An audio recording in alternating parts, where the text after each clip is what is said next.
Hi friends, তোমরা কেমন আছো? আশা করি সবাই ভালো আছো। তোমাদের জন্য আরেকটি নতুন ভিডিও নিয়ে এসেছি। ভিডিওতে যদি ভালো লেগে থাকে লাইক, কমেন্ট এবং সাবস্ক্রাইব করে দিও প্লিজ। কিছু ভুল হলে ক্ষমা করে দিও। চলো ভিডিওটি দেখতে থাকো। দেখতে পাচ্ছ আমরা সবাই মিলে মাঠে এসেছি।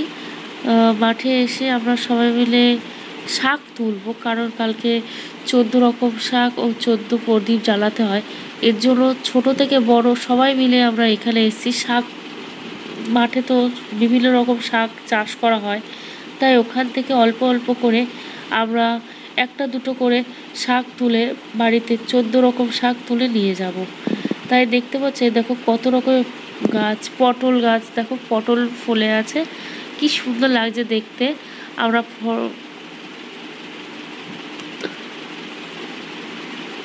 তারপরে কিছুক্ষণ যাওয়ার পর দেখো কি সুন্দর গোলাপ গাছ রয়েছে। গোলাপ এখনো ফোটেনি, চাষ করা হচ্ছে।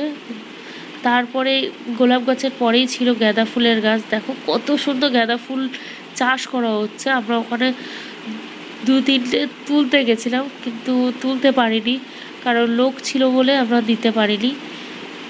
দেখো কি সুন্দর ফুলকপির চাষ হচ্ছে, সুন্দর ফুলকপির গাছ হয়েছে, চাষ করেছে তারা।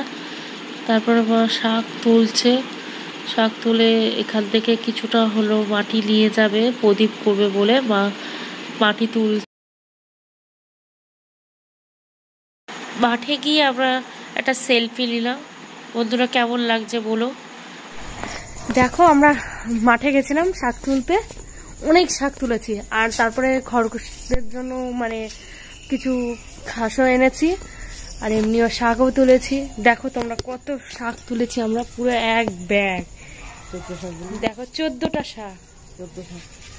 আর খরগোশদের জন্য দেখো কত ঘাস এনেছি। দেখো বাজারের ব্যাগে কতটা তুলেছি। আর আমার শাশুড়ি মা দেখো দুষ্টুমি করে লোকের বাগান থেকে দেখো ধান নিয়ে এসছে। ওই লক্ষ্মী পুজো করে ওই কটা ধান দিতে হয় না, ঘরে ছিল না, তাই মা নিয়ে এসছে। তোমরা দেখতে থাকো। তা কেমন লাগলো আমার ভিডিওটা সেটা আমাকে কমেন্ট করে জানিও। চলো বাই।